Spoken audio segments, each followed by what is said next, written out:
Hello students, in this video we are going to critically evaluate William Collins' poem Ode to Evening. As the title suggests, the Ode to Evening is generally regarded as Collins' masterpiece. The subject of this poem is evening, which has been personified and the chief attributes of the time of the evening. Evening in this poem is treated as a living being, having such characters and an identity of her own. Evening is treated here as a female and is addressed as such a chaste evening, nymph reserved, maid composed, Callan waters. Such are the form of address in which the poem has used her here in relation to the evening. The poet's purpose in writing this poem was to describe the character of the evening and to build up the atmosphere of the time of evening. The attributes and the characteristics of the time of evening could have been described in the ordinary manner which any one of us can describe them. But the poetic mode of describing them is entirely different. The poet tries to treat as evening as a person and write his poem on that assumption. The word chaste, reserved, composed and calm are intended to convey to us the subdued, gentle, tranquilizing effect of the time of evening upon human beings. So, while we elaborate the ode to the evening from different perspectives. First of all, we have just a look or have a glimpse on the atmosphere of evening. In order to build up the atmosphere of the evening and to indicate the characteristic features of the evening, the poet described the phenomena which are generally associated with the time of the evening. There are the dying gales, there is the sun setting in the west, there is the weak-eyed bat flying about and watering shots, shrinks, there is the beetle blowing its subtle horn. There is the valley which is getting darker and darker. There is the evening star which marks its appearance in the sky and serves as the signal of coming night. At the end of the poem, the poet expresses the view that evening exercises a most gentle and benevolent influence upon the sorts of the people. The poet has described the various phenomena in such a manner that we begin to think that it is the time of evening at noon time. The description of these all phenomena transport us to time of the evening. No matter at what time we go through this poem. Next characteristics of this poem is the personal element in the poem. In this poem, poet himself expresses a personal element with help of his personifications. The personal element in this poem is noteworthy. Collins hears gives expression to his own performance for the time of the evening, and he also expresses a preference for solitude. When the weather permits, he would like to walk about on some lone hill or visit some ruin which has become scared because of its ancient history. When the weather is stormy or rainy and he cannot go out of the doors, he would like to in a hut on the mountainside from where he can look at the distant scenery of the hill or flooded river or the distant villagers with their dimly visible church towers.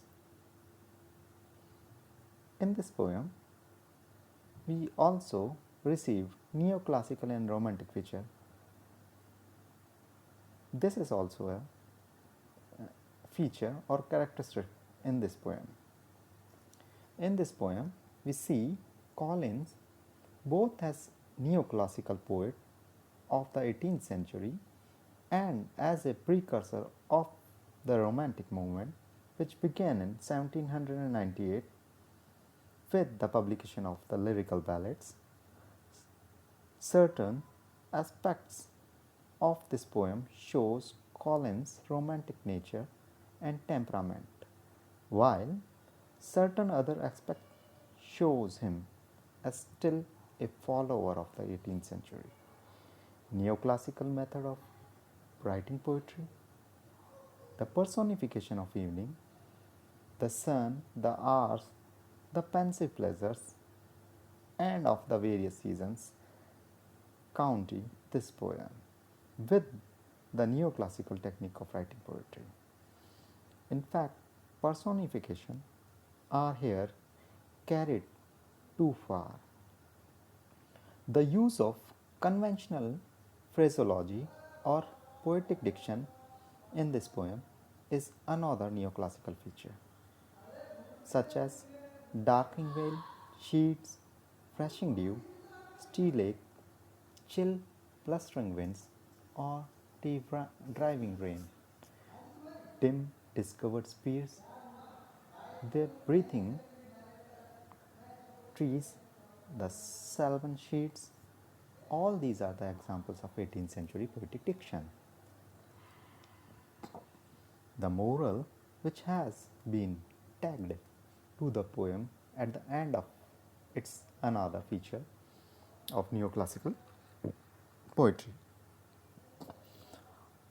Among the romantic element in this poem are the writer's love of nature, his love of ruins, his expression of personal feelings and preferences, and his avoidance of heroic couplet and use of different kind of words in which rhyme has been dispensed with.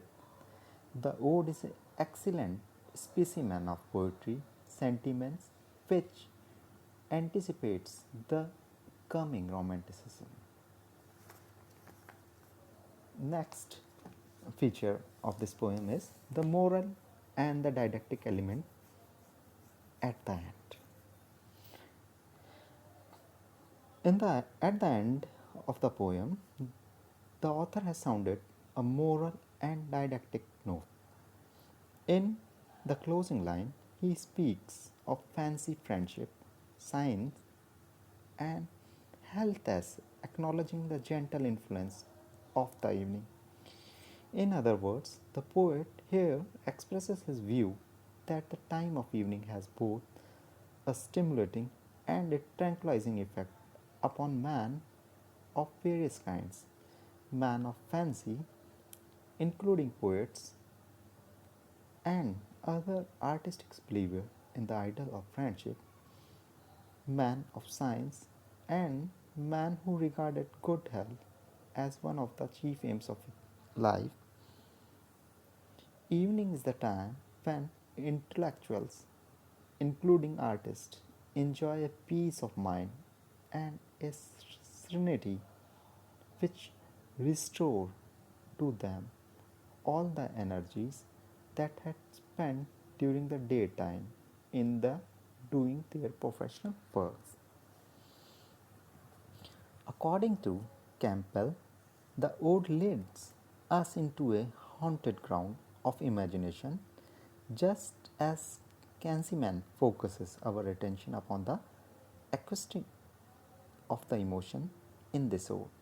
Campbell focuses our attention upon the imaginative quality of the ode. Nor is there any doubt about the richness and fertility of the Collins imagination as evidenced in this ode. Although the whole ode shows the significant quality, a few specific examples may here be highlighted. First of all, we have a vivid picture of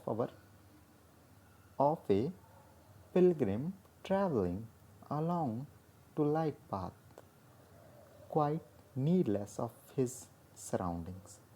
Then there is picture of evening lodestar which appears in the sky with its play crackle, giving a signal with its light to the fragrant hours and eves, and too many nymphs to prepare their shadowy car for evening to make its journey. This is indeed a most fanciful picture. The leaves, we are told, had been sleeping inside the flowers during the day. But now they must come forth to join the preparation of the journey of the evening. The nymphs, we are further told, would appear with their borrows crowned with sedge and would shed the freshening dews. Then there are the pensive pleasures, sweets and even lovelier than the nymphs, and they too would join those preparation. All this imaginary illustrate the enchanting flights of the poetic imagination. Next came the picture of the evening drowning the gradual dusky veil. Over the whole, seen with the drewy fingers. This too is a spoke of a poetic imagination. Ultimately, there is a altogether fascinating description of the successive session. And this description too is the marvel of imaginative writing in poetry. It is wonderful to find a mingling of a realistic and the fanciful element in the description. In fact, Collins' imagination in the whole of the poem reveals to us both its fanciful and its realistic capabilities.